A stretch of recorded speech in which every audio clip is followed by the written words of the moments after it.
Kumusta kayong lahat? Hiyori nga pala ng Wano Kuni Anime. Ito na famang pagsisimula ng matinding aksyon sa isa sa pinakahuling arc ng One Piece. Sana pala'y ilike niyong videong to at sana'y huwag niyong skip kahit yung maikling ads lang dahil sobrang laking tulong na nito sa akin at sa ating channel.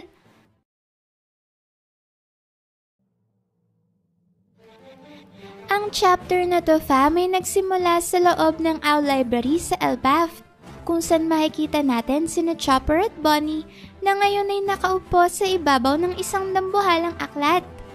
Dito ay manghang-mangha ang dalawa sa pambihirang laki ng aklat at sa sobrang laking araw ng mga letrang nakasulat dito ay nahihirapan silang intindihin ang mga nilalaman nito. Sa sumunod na panel naman ay makikita natin si Sol na nakatingala at nakatitig sa itaas na bahagi ng silid-aklatan. Dito fam ay pinapansin ni Sol sa lahat ang higanteng kuwago na nakadapo sa itaas ng Owl Library. Sinabi ni Sol na ang kuwagong ito raw ay nagngangalang Biblo at siyang nagsisilbing chief librarian ng silid-aklatan. Dagdag pa niya ay ayon nga raw sa mga kwento sa Elbaf ay ilang daang taon nang nabubuhay ang dambuhalang kuwago. Bukod pa dyan ay ang kahit anong libro raw na mapasok sa loob ng kanyang teritoryo ay kagad na lumalaki at nagtatransform bilang higanteng aklat, katulad nga ng nasaksihan nating nangyari sa librong dala-dala ni Robin sa nakaraang chapter. Habang sinasabi naman niya ni Solfa, may makikita natin ang malapitan si Biblo, kung saan kapansin-pansin na bakas na nga sa mukha nito ang labis na katandaan. Sa sumunod na panel ay nagpatuloy naman sa pagkikwento si Sol na sinasabing hindi raw nakakarating sa Elbaf ang mga pahayagang naglalaman ng iba't ibang mahalagang balita na nagaganap sa mundo sa kadahilan ng hindi kasapi ng world government ang kaharian ng Warland. Subalit paminsan-minsan naway may mga pagkakataon pa din na nagdadala ng maliliit na pahayagan ng mga mangingisdang bumibisita sa Elbaf na kanila din namang dinadala sa loob ng Owl Library upang lumaki at kanilang mabasa. Pagkasabi nito ni Sol ay sunod namang nagsalita si Lilith at sinabing malaki raw ang posibilidad na nakain ni Biblo ang Iko-Ikonomi o Grow-Grow Fruit na nagbibigay sa kanya ng kakayahan na makapagpalaki ng mga bagay na walang buhay, katulad ng mga aklat. Sinabi ni Lilith na ang abilidad na ito raw ni Biblo ang perpektong kakayahan na talaga naman raw nababagay sa kaharian ng mga giants. Habang nangyayari naman ang pag-uusap na yan fam, may masasaksihan natin kung gaano talaga kalaki ang Owl Library.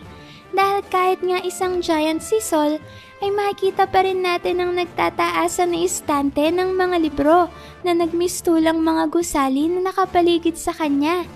At sa gitna naman ng lahat ng yan ay ang dambuhalang kuwago na si Biblo na tahimik lang na nakadapo sa ibabaw ng gitnang bahagi ng silid-aklatan. Makikita rin naman natin si Robin na nakikinig sa mga kwento ni Sol at kasalukuyang nakaupo sa isa sa mga nakatiklop na dambuhalang aklat. Dito ay tinanong ni Sol si Robin kung nagawa raw ba ng Owl Library na mapabalik ang mga masasayang alaala ni Robin nung mga panahong nakatira pa siya sa Ohara. Nakangiti namang sumagot si Robin at kinumpirma ang hinalang ito ni Sol. Pagkatapos niyan fam ay bigla namang sumulpot si Chopper sa kanyang tabi at sinabing sana raw ay meron ding mga aklat na pang-medical sa loob ng Owl Library. Sumagot naman si Robin at sinabing sa pagkakaalala niya raw ay may ilan siyang nakitang medical books dati. Subalit ang karamihan raw talaga sa mga librong ito na nagmula sa Ohara ay pawang nagsasaysay lamang ng mga bagay na tungkol sa arkeolohiya at kasaysayan. Sumabat naman sa usapang ito si Sol at sinabing meron din naman raw silang mga aklat pang medikal na nagmula pa mismo dito sa Elbaf. Labis namang kinutuwa ni Chopper ang mga naging kasagutan na ito ni Robin at Sol at sinabing hindi na siya makapaghintay na mabasa ang lahat ng mga ito. Muli namang sumagot si Sol at sinabing pang giant raw talaga ang orihinal na laki ng mga medical books na mula sa Elbaf. Kaya naman hindi raw maaring mapaliit ang mga ito, hindi tulad ng mga libro na nanggaling sa Ohara. Mukhang gulat naman si Chopper dahil sa huling sinabi na ito ni Sol. At habang nagaganap nga ang eksenang yan, fam, ay makikita din naman natin ang higanteng kwago na si Biblo na kalmadong pinagmamasdan ng pagbisita ng Straw Hat sa kanyang silid-aklatan. Sa sumunod na panel naman, fam, ay lumipat ng eksena kina Luffy at Usopp, kung saan makikita natin ang dalawang Straw Hats na nakasakay sa ulo ng mga batang giants na ngayon ay halos tumilapo na habang nakasakay sa dambuhalang swing o duyan. Dito ay hindi magkamayaw ang dalawang batang giants dahil sa pangamba na mahulog sila sa duyan at sa sobrang tindi nga ng takot ng mga ito ay hindi na sila makagalaw pa at napaiyak na lamang. Subalit kung mamatay-matay na nga sa labis na takot ang mga batang giants, ay kabaligtaran naman ang reaksyon ni na Luffy at Usopp. Dahil ngayon ay makikita natin ang dalawa na nagsisisigaw dahil sa sobrang saya at pag-enjoy. Dito fam, may makikita na nga natin ang malapitan ng mukha ni Luffy na ngayon ay masayang-masayang sinasabi ng dambuhalang duyan na ito raw ang isa sa pinaka-nakakatuwang bagay na kanyang nasakyan. Hindi naman nagtagal ang kasiyahan na yan ni na Luffy fam. Dahil sa sunod na eksena ay makikita na natin si Nami na nag-beast mode at galit na pinagbubugbog si na Luffy at Usopp. Dito nga ay mabilis na namaga at nagkabukol-bukol ang mukha ng dalawang Straw Hats dahil sa bangis ng galit ni Nami na tinatanong kung hindi raw ba napansin ni na Luffy na nag-iiyak na sa takot ang mga batang giants dahil sa kalokohang kanilang pinaggagawa. Pagkasabi naman niya ni Nami, ay kagad na humingi ng tawad si Luffy. Habang si Usopp naman ay sinabing sinubukan naman raw niyang pigilan si Luffy, kaya dapat ay hindi na siya nadamay pa sa galit ni Nami. Mabilis namang napatakbo at napayakap kay Gerd ang mga batang giants dahil sa sobrang takot. Dumaing pa nga ang mga ito kay Gerd habang umiiyak at ikinikwento sa dalaga ang kanilang nakakatakot na karanasan. Kagad namang sinita ni Luffy ang ginawang ito ng mga batang giant at sinabing isang malaking kahihiyan raw para sa mga dirigma ang kanilang pag-iyak. Sinaway naman ni Sanji ang paninitang ginawa ni Luffy at sinabing ang mga batang giants na ito raw ay pinalaki upang maging malumanay at mapagmahal, kaya naman wala silang nalalaman pagdating sa karahasan. Matapos itong masabi ni Sanji, kagad naman niyang napagtanto ang ginagawang panlilinglang ng mga batang giants. Napansin kasi ni Sanji fam na nagkukunwari lang palang takot ang mga ito at ang totoong intensyon pala nila ay ang mayakap ang dibdib ni Gerd, katulad ng ginagawa ni Momonosuke kina Nami at Robin. Dahil nga dyan ay napatanong tuloy si Sanji kung ganito na raw ba talaga ang pag-uugali ng lahat ng mga bata sa kasalukuyang henerasyong to. Mula naman fam sa malayo ay makikita natin ang kabuuan ng Walrus School, kung saan maririnig natin ang tinig ni Luffy na sinasabi kay Usopp na medyo nalulungkot raw siyang malaman ang estado ngayon ng Elbaf, nakabaliktaran sa kanilang inaasahan na isang kaharian puno ng aksyon at malalakas na mandirigma. Sumagot naman si Usopp at sinabing nauunawaan niyang nararamdaman ni Luffy, subalit hindi na rin naman daw masama ang ginagawa ngayon ng Elbaf na sinusubukang maging isang mapayapang bansa. Pagkasabi nito ni Usopp ay bigla-bigla na lang sumulpot ang batang giant na si Colon at aktong aatakihin na si Luffy. Habang nakaamba na nga sa paghampas ng kanyang kahoy na espada si Colon, ay sinabi nito na sa wakas sinatagpuan na niya si Straw Hat. Napatanong naman si Luffy sa kanyang sarili at sinabing akala ba niya ay pinipilit na ng Elbaf na maging mapayapa, bakit ngayon ay merong bigla-bigla na lang umaatake sa kanya?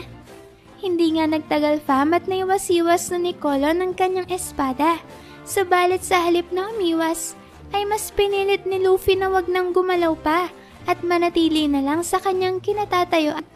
Dahil dyan fam ay mabilis na tumama kay Luffy ang espadang kahoy ni Colon.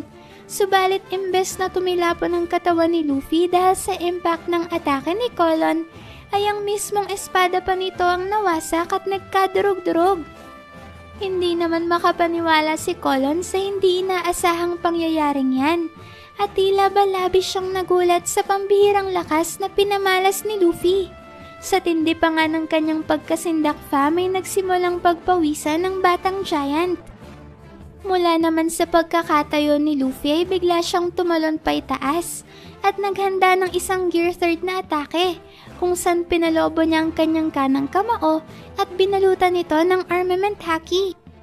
Sa sumunod na panel naman ay makikita natin na mabilis na pinakawalan ni Luffy ang kanyang malakas na elephant gun. Subalit tila ba nagmintis si Luffy sa kanyang pag-asinta sa batang giant dahil hindi niya ito tinamaan at tanging lupa lamang sa harapan ni Colon ang kanyang napuruhan. Sa puntong ito hindi pa malinaw kung nagmintis lang ba talaga si Luffy sa kanyang atake o sadyang nakaiwas sa tamang oras ang batang giant. Subalit sa sunod na eksena ay malalaman nating sinadya pala talaga ni Luffy na wag patamaan si Colon base na din sa naging usapan nila ni Usopp. Dito kasi may sinubukan ni Usopp na pakalmihin si Luffy at pinaalalahanan nito na wag seryosohin ang pag-atake dahil ang kaharap niya ngayon ay isa lamang bata. Sinagot naman ni Luffy ang pagpapaalala ni Usopp sa kanya at sinabing hindi naman raw niya pinatamaan ng batang giant. At mula nga sa palitan na ito ni na Luffy at Usopp ay makukumpirma natin na intensyon pala talaga ni Luffy na wag patamaan ng kanyang atake si Colon. Kasabay naman ng mga pangyayaring yan may madidinig rin natin ang pagsigaw ng iba pang mga batang giants na sinasabing mananagot raw si Straw Hat sa kanyang pagiging marahas. Sa sumunod na panel naman ay tila ba natuwa si Luffy at sinabing mabuti na lang raw at hindi lahat ng mga bata sa Elbaf ay duwag. Nagpatuloy naman sa pagsigaw ang iba pang mga batang giants at sama-samang binulyawan si Luffy, habang sinasabing natatakot na raw sila sa pagiging napaka-bayolente at sa pinaggagawa nito. Pagkatapos yun may makikita natin na magkaharap na ngayon sina Luffy at Colon, kung saan pinuri ni Colon ang pinakitang kahanga-hangang abilidad ni Luffy at sinabing base raw dito ay makukumpirma niya na isa talagang Emperor of the Sea si Luffy. Pagkasabi naman niya ni Colon ay siya naman ang binulyawan ng ilan sa mga kapwa niya batang giants na sinasabing katulad lang raw ni Luffy si Colon na marahas kumilos at may bayolenteng pag-uugali.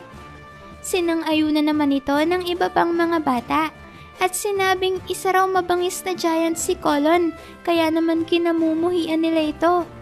Ang ilan mga bata naman ay sinabing hindi rin nga pumapasok sa eskwela itong si Colon, kaya naman isa itong delinkwenteng bata. Nainis naman si Colon sa mga pinagsasasabi ng mga kapwa niya giants, kaya naman pinatahimik niyang mga ito at tinawag silang mga talunan at iyakin. Sinabi ni Colon na kinamumuhian din naman raw niya ang mga ito dahil sa kanilang pagiging mahina at pagiging mga uhugin.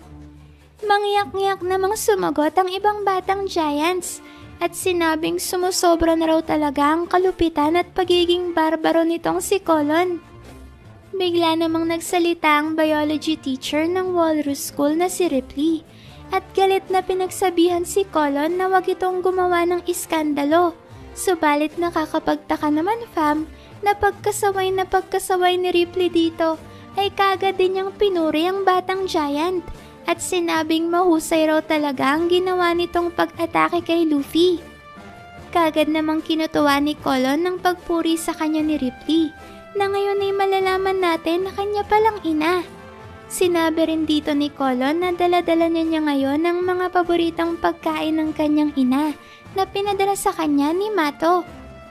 Pagkatapos yan may makikita naman natin ang gulat na reaksyon ni Sanji dahil hindi niya lubos maisip na isa na palang ina si Ripley.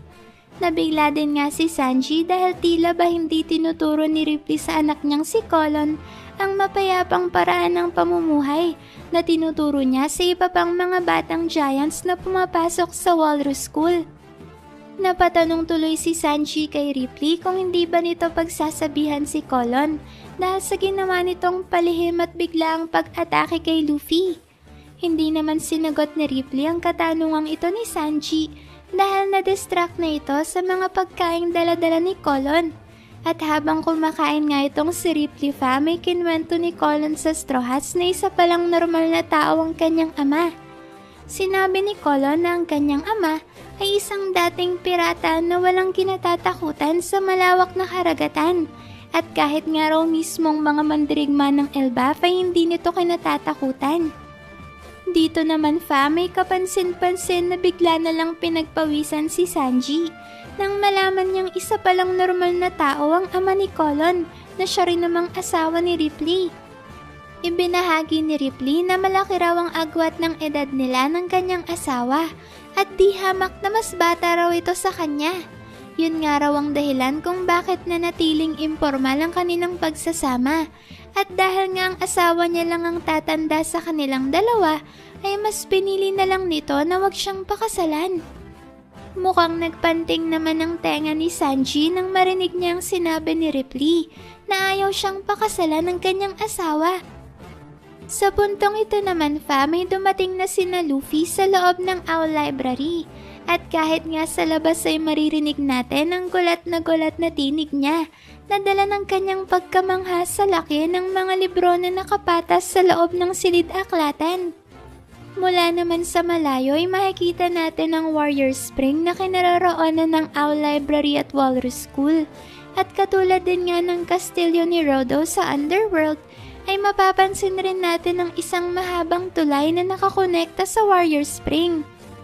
Sa sumunod na panel naman ay pinakita na ang eksena sa mismong loob ng Owl Library, kung saan nagpaalam si Robin kay Luffy na kung maaari raw ay gusto niya munang makipagkwentuhan kay Sol. Kaya naman kung pwede, susunod na lamang siya sa magaganap na malaking salo-salo sa Western Village. Nagsalita naman si Sol at sinabing inaabot raw ng mahigit 3 araw ang pagdiriwang ng mga Giants. Kaya siguradong makakahabol pa sa selebrasyon si Robin. Maging si Chopper ay nagsabi din kay Luffy na kung pwede ay magpapaiwan na din siya sa Owl Library. Kagad namang pumayag si Luffy sa pakiusap ng kanyang mga kapwa Straw Hats. Habang sina Lilith at Bonnie naman ay nagsabing aasikasuhin raw muna nila ang mga kinakailangang permiso upang makapagpatayo sila ng laboratorio sa Elbaf. Pagkasabi niya ni Lilith ay excited namang nagpaalam si Frankie kay Luffy at sinabing meron din raw muna siyang kailangang unahing gawin at yun ay ang pagsasaliksik sa Adam Tree. Sinabi ni Frankie na ang buong kaharian ng Elbaf ay nakatayo sa isang dambuhalang Adam Tree, kaya naman ito na ang perpektong pagkakataon para mapag-aralan niya ito. Ang Adam Tree raw kasi ang pinakamatibay na kahoy sa buong mundo, na siya rin namang pangunahing materyales na kanyang ginamit sa paggawa sa kanilang barko na Thousand Sunny. Bigla namang nagsalita si Sol at sinabing meron daw iilang Adam Tree na makikita sa iba pang bahagi ng mundo. Subalit ang Adam Tree na matatagpuan sa Elbaf ang siyang pinakamatanda sa lahat. Dahil nga dyan may mas lalo pang na-excite si Frankie. Habang si Luffy naman ay sinabing okay lang na magpaiwan sa Warrior Spring ang kanyang mga kasama. Dagdag pa ni Luffy ay nag-uumpisa na raw siyang makaramdam ng gutom. Kaya naman mauuna na muna siyang bumalik sa Western Village. Pagkatapos yan may tinawag naman ni Gerd ang atensyon ng Straw Hats dahil meron raw siyang ibibigay sa mga ito. At sa isang napakagandang double page, ay makikita natin na ang binigay pala ni Gerd sa Straw Hats ay yung mga bagong kasuotan ng mga ito na naaayon sa pananamit ng mga Giants. Dito ay tuwang-tuwa ang Straw Hat crew sa kanilang bagong Elbaf outfits. Katulad na lang ni Brook na sinabing mukha na raw siya ngayong isang ganap na mandirigma. Sinang-ayunan naman ito ni Frankie at sinabing pakiramdam niya nga raw ay mas lumakas pa siya pagkatapos niyang isuot ang mga damit na ginawa ni Gerd. Napatanong din si Frankie kung bakit meron si Gerd ng mga damit na pang normal na tao. Sumagot naman si Gerd at sinabing libangan niya raw talaga ang paggawa ng maliliit na damit. Pero kahit ganun ay hindi raw dapat siya itulad kay Rodo. Nagpasalamat naman si Robin kay Gerd dahil sa mga binigay nitong damit. Samantalang si Junbei naman ay nagulat dahil hindi niya akalaing ganito pala kakomportableng suotin ng mga damit na to. At ang lahat ng yan fam ay labis ngang kinutuwa ni Gerd. Lalo na't mukhang nagustuhan talaga ng Straw Hats ang kanyang mga ginawang kasuotan. Pagkatapos niyan fam ay nagpaalam na sina Luffy sa Straw Hats na magpapaiwan sa Warrior Spring dahil pupunta na sila ni Gerd at Colon pabalik sa Western Village.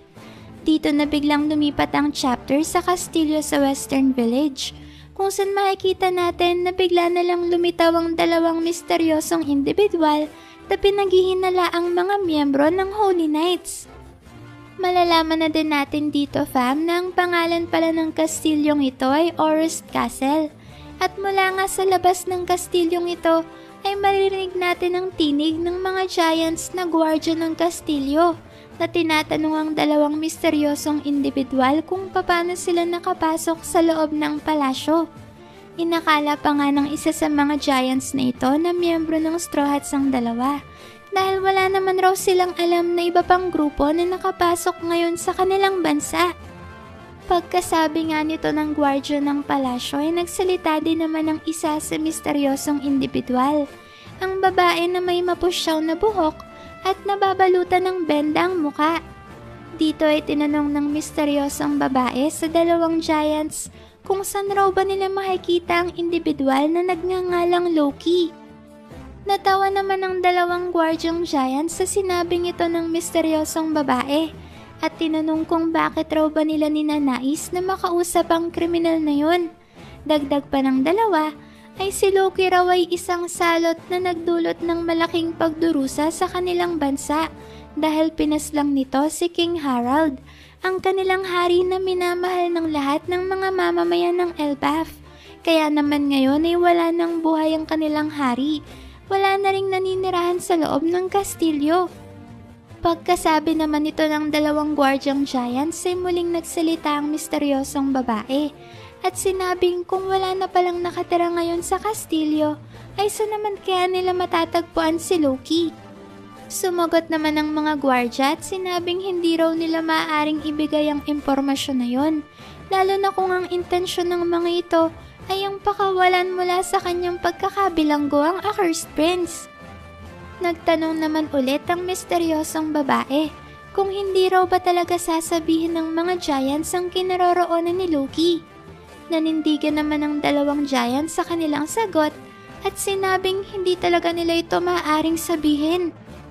Sa puntong ito na fam, biglang nagpakawala ng mala machine gun at long range na atake ang misteryosong babae. Sa ngayon ay hindi pa malinaw kung ano ba ang eksaktong atake na ginamit ng misteryosong babae at kung ano bang bagay ang tinira nito papunta sa mga giants. Kahit nga fam ang mga gwardyang giants mismo ay tila ba nagulat rin at nahiwagaan sa ginawang ito ng misteryosong babae. Sa sumunod na panel naman ay makikita na natin ang isa sa mga gwardyang giant na ngayon ay nababalutan na pala ng mga bendang magkabilang binti at mga braso. Dito nga ay hindi pa rin lubusang maunawaan ng mga giants kung ano ba talaga ang ginawang ito ng misteryosong babae. At dahil nga dyan fam, ay inakala ng mga giants na isa lamang itong malaking biro. Subalit sa dulo ng eksenang to, ay bigla na lang nating maririnig ang tunog ng isang bagay na tila ba nag-crack o nabasag. Hindi nga nagtagal fam at bigla na lang nagsimulang magsisigaw at mamilipit sa sakit ang giant na pinalutan ng benda ng misteryosong babae. At sa sobrang sakit nga ng kanyang iniinda, ay bigla itong napaluhod sa lupa habang sinisigaw na sobrang sakit raw ng kanyang nararamdaman ngayon. Nag-alala naman ang isa pang gwardyang giant sa kung ano na bang nangyayari sa kanyang kasamahan, habang ang dalawang misteryosong individual ay nananatili lang na nakatayo sa harapan ng mga giants at tahimik na pinagmamasdan ang pagdurusa ng kanilang biktima. Base nga fam sa tunog na narinig natin sa dulo ng huling panel, ay mukhang pinahigpit ng misteryosong babae ang mga bendang nakabalot sa mga braso at binte ng isa sa mga Guardiang Giants, dahilan upang mabasag ang mga buto nito. Mukhang hindi pala talaga biro ang lakas ng mga miyembro ng Holy Knights fam, at kahit ang tila ba isang ordinaryong benda lamang ay nagagamit ng mga ito upang gawing isang nakamamatay na sandata. Base na din sa anyo ng misteryosong babae, ay malaki ang posibilidad na Hotay no Mi o Bandage Fruit ang tinataglay na Devil Fruit ability nito. Pero kung Bandage Fruit nga ang ability ng misteryosong babae, ano naman kaya ang abilidad ng kanyang kasama na kahawig ni Shanks? Meron din kaya siyang Devil Fruit ability? O katulad kaya siya ni Shanks na isang eksperto sa paggamit ng 3 klase ng haki? Kayo fam, ano sa tingin nyo? Advanced Conqueror's Haki user din kaya ang misteryosong individual na ito na kahawig ni Shanks? Sa pagpapatuloy naman ng chapter, makikita nating tuluyan nang bumagsak ang Guardiang Giant sa lupa dahil sa tindi ng iniinda nitong sakit. At kasabay naman ng paghandusay nito sa sahig ay ang kanyang patuloy na pagdaing na sinisigaw na siya'y talaga namang labis na nasasaktan. Pagkatapos niyan may muli namang nagsalita ang misteryosong babae at sinabing ito raw ang napapala ng mga walang galang at mga mapagmataas. Pagkasabi nito ay muli naman niyang tinanong ang 2 giant kung saan ba nila makikita si Loki. Subalit sa pagkakataong ito ay hindi na raw siya nagtatanong, kundi nagbibigay na siya ng utos na dapat nilang sundin. Ibig sabihin fam ay wala nang magagawa pa ang mga giants na to kundi sabihin ng totoong kinaroroonan ni Prince Loki. Sa dulo naman ng panel ay maririnig natin ang isa sa mga Guardiang Giant na tila ba nagtataka sa panibago at kakaibang nangyayari ngayon sa kanyang kasama. Sa puntong ito na fam, bumalik ang eksena sa mismong sentro ng Western Village, kung saan makikita nating nag-aabang ang Giant Warrior Pirates sa pagbabalik ng grupo ni na Luffy pagkatapos ng kanilang ginawang pagbisita kay Sol. Dito nga'y maririnig natin ang muling pagdating ng Straw Hats na masaya namang sinalubong ng mga Giants. Dito'y makikita na natin sina Luffy at Usopp na magkaakbay at masayang-masaya na nagdiriwang dahil sa wakas ay natupad na din ang kanilang pangarap na makarating sa bansa ng mga Giants, ang Elbaf na tahanan ng pinakamalalakas na mandirigma sa buong mundo. Sinabi ng dalawa na pagkatapos raw ng kanilang napakahabang paglalakbay mula pa sa East Blue, ay narating na nila sa wakas ang maalamat na kahariang to. Pagkasabi naman niya ni na Luffy, nagsalita din ng mga giant captains na sina Dory at Brogy, at sinabing masaya sila at nakarating na sa Elbaf ang Straw Hats na matagal-tagal din nilang hinihintay. Sinabi ng mga ito na ang mga Straw Hats raw ang mga maliliit na tao na totoong nakakaunawa sa kanila at ang siyang nagprotekta sa kanilang karangalan bilang mga mandirigma. Sunod namang nagsalita sina Oimo at Kashi at sinabing ang Straw Hats rin daw ang nagpalaya sa kanila mula sa panlilinlang na ginawa sa kanila ng world government. Nagpasalamat din naman si Hyro din dahil kung hindi raw dahil sa Straw Hats ay matagal na siyang nakalimutan ng buong mundo dahil sa epekto ng Hobi no Mi na Devil Fruit ability ng mataas na opisyal ng Don Quixote Pirates na si Sugar. At sa sumunod na panel fam ay dito na sama-samang winelcome at pinarangalan ng mga giants ang buong Straw Hat Pirate Crew. Sinabi pa ng mga giants na maaaring ang maliliit ang mga Straw Hats, subalit ito ay pagdating lamang sa literal na aspeto, dahil ang totoo ay hindi naman talaga sila maaaring maliitin ng sino man. Dagdag pa ng mga ito ay kung ang malawak na karagatan raw ang pag-uusapan, ay isa si Luffy sa pinakamagigiting na pirata at kinikilala bilang Emperor of the Sea. Bukod pa dyan ay si Luffy nga rin daw ang pangunahing karakter sa naganap na malaking digmaan sa Wano, at sa tulong ng kanyang crew ay nagawa nilang mapabagsak ang mga halimaw na sina Kaido at Big Mom. Masaya namang tinanggap ng Straw Hats ang mga parangal na ito ng mga giants, katulad ni Usopp na matikas na nakatayo sa gitna habang may malaking ngiti sa kanyang muka, habang ang ibang Straw Hats naman ay tahimik lang na nagdiriwang. Mapapansin din natin dito si Nami na nakatakip ang parehong kamay sa magkabilang tenga dahil nga sa sobrang lakas ng hiyawan at pag-cheer ng mga Giants. At sa isa na naman ngang nakakabilib na double page fam, ay makikita natin ang lahat ng mga Giants na sabay-sabay na tinaas ang kanilang mga baso at magkakasamang nag-cheers para sa Straw Hat Crew. Dito ay makikita natin ang Straw Hats na nakatayo sa dambuhalang lagayan ng pagkain na siya namang inangat pa itaas ng isang Giant upang makita sila ng lahat. At mula nga sa kinilalagyan nito ng Straw Hats, ay makikita natin ang daang-daang mga Giants na nakapalibot sa kanila na magkakasamang nagbubunyi sa kanilang pagdating sa Elbaf. Grabe fam, talaga namang nakaka-hype isipin na meron na namang isang napakalakas na bansang madadagdag sa mga kaalyado ni Luffy at ng Straw Hat Crew. Nakakasabik tuloy makita na pagkatapos ng arc na to, ay tuluyan na ring magiging teritoryo ni Luffy ang tinuturing na pinakamalakas na bansa sa buong mundo. Walang iba kundi ang lupain ng mga Giants na kaharian ng Elbaf. Pagkatapos naman yan fam, may makikita na natin ang mga miyembro ng Straw Hat Grand Fleet na sina Hyrodin at Stansen na nakasakay sa kanilang barko habang naglalayag pabalik sa Western Village. Kahit nga malayo-layo pang dalawa ay narinig na nila ang malakas na hiyawan na nagmumula doon.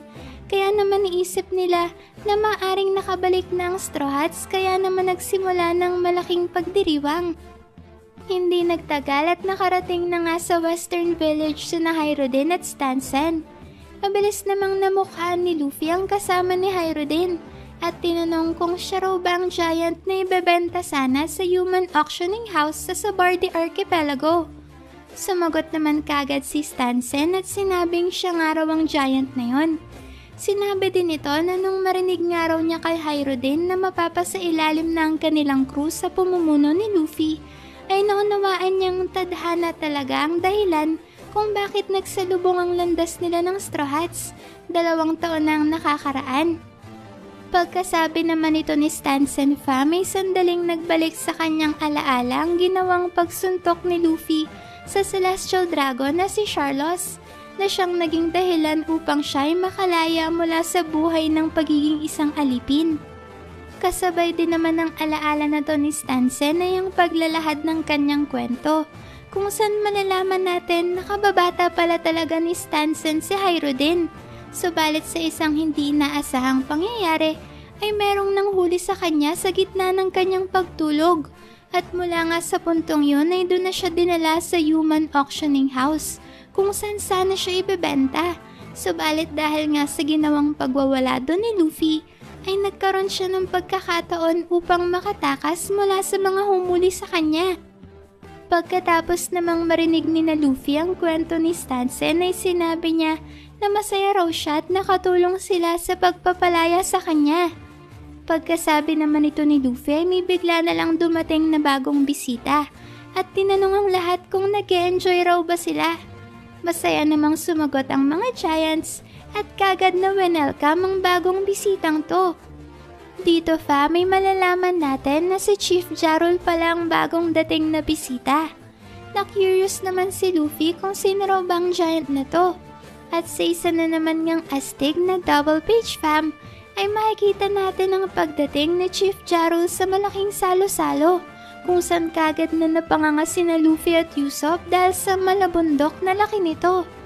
Kahit nga fam sobrang laki na ng Giant Captain na si Brogy, ay halos hanggang bewang lang ito kung ikukumpara sa laki ng maalamat na Giant na si Chief Jarul. Dito na din nga opisyal na pinakilala sa chapter si Mountain Beard Jarul, kung saan malalaman natin na siya pala ang pinakamatandang Giant na nabubuhay ngayon sa mundo na may edad na mahigit 400 taon. Sinabi rin dito na tinuturing palang isang bayani si Chief Jarul sa Elbaf, kaya naman masayang-masaya ang mga Giants na bumisita siya ngayon sa nagaganap na malaking selebrasyon. Nakakatawa naman fam ang naging reaksyon ni Luffy dahil ang una niyang napansin ay ang higanteng espada na tila ba nakatarak sa noo ni Chief Jarul. Sinagot naman ni Chief Jarul ang napuna na ito ni Luffy at sinabing wag raw silang mag-alala dahil niligtas naman raw siya ng kanyang helmet mula sa pagtusok ng dambuhalang espada. Muli namang nagsalita ng pasigaw si Luffy at napatanong kung paano raw nasagip ng helmet si Chief Jarul kung tumagos pa rin ang espada sa mismong ulo nito. Ayan fam, isa na namang maalamat na personalidad ang pinasok ni Oda sa Elbaf Arc. At dahil nga sa sobrang tagal nang nabubuhay ni Chief Jarul, ay siguradong marami na rin itong nalalaman tungkol sa mga sikreto na pilit tinatago ng world government. Ano sa tingin niyo fam? Ano kaya talagang misyon ng Holy Knight sa biglaan nilang pagsulpot sa Elbaf? Isasamon rin kaya ng dalawang misteryosong individual na to ang iba pang mga miyembro ng Holy Knight sa loob ng Warland, katulad ng ginawa ni Saint Saturn na pagsamon sa iba pang mga miyembro ng Five Elders sa Egghead? Totoo kayang magiging kalaban ni na Luffy si Prince Loki o isa rin ba ang Accursed Prince sa magiging kaalyado ng Straw Hats? I-comment nyo na lang dyan sa baba fam ang inyong kasagutan sa mga tanong na yan ha. Maraming salamat fam sa solid at walang sawa ninyong pagsuporta sa ating channel. Sana'y palagi kayong ligtas at nasa mabuting kalagayan. Mag-ingat kayo palagi. See you on our next video and stay good fam!